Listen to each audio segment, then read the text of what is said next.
ಹರೇ ರಾಮ. ಇತ್ತೀಚೆಗೆ ಪೂಜೆಯಲ್ಲಿ ಗೋವು ಓಡಾಡುವುದನ್ನು ನೋಡ್ತಿದ್ದೇವೆ. ಅದು ಹೇಗೆ ಮತ್ತು ಯಾಕೆ ಪ್ರಸ್ತುತ? ಪೂಜೆಗೆ ಎಲ್ಲಕ್ಕಿಂತ ಮೊದಲು ಬೇಕಾಗಿರುವಂಥದ್ದು ಶುದ್ಧತೆ.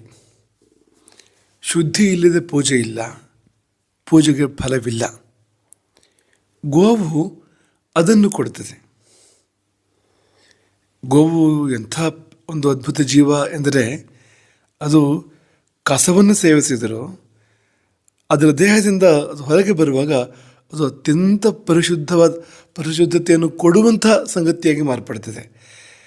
ಗೋವಿನ ಬಾಯಿಯಿಂದ ಪ್ರವೇಶ ಮಾಡಿದ ಕಸ ಅದು ಹಾಲಾಗಿ ಹೊರಗೆ ಬಂದರೂ, ಮೂತ್ರ ಅಥವಾ ಗೋಮಯವಾಗಿ ಹೊರಗೆ ಬಂದರೂ ಕೂಡ ಅದು ಪಂಚಗವ್ಯವಾಗಿ ನಮ್ಮನ್ನು ಸರ್ವ ರೀತಿಯಿಂದ ಶುದ್ಧವನ್ನುಗೊಳಿಸ್ತಕ್ಕಂಥದ್ದು ಆಗಬೇಕಾದ್ರೆ ಅದು ಎಂಥ ಒಂದು ಪರಿಶುದ್ಧಿಯ ಒಂದು ಆಕಾರ ಆಗಿರಬೇಕು ಗೋವು ಎಂಬುದನ್ನು ನಾವು ಅರ್ಥ ಮಾಡ್ಕೊಳ್ಬೇಕು ಅಂತ.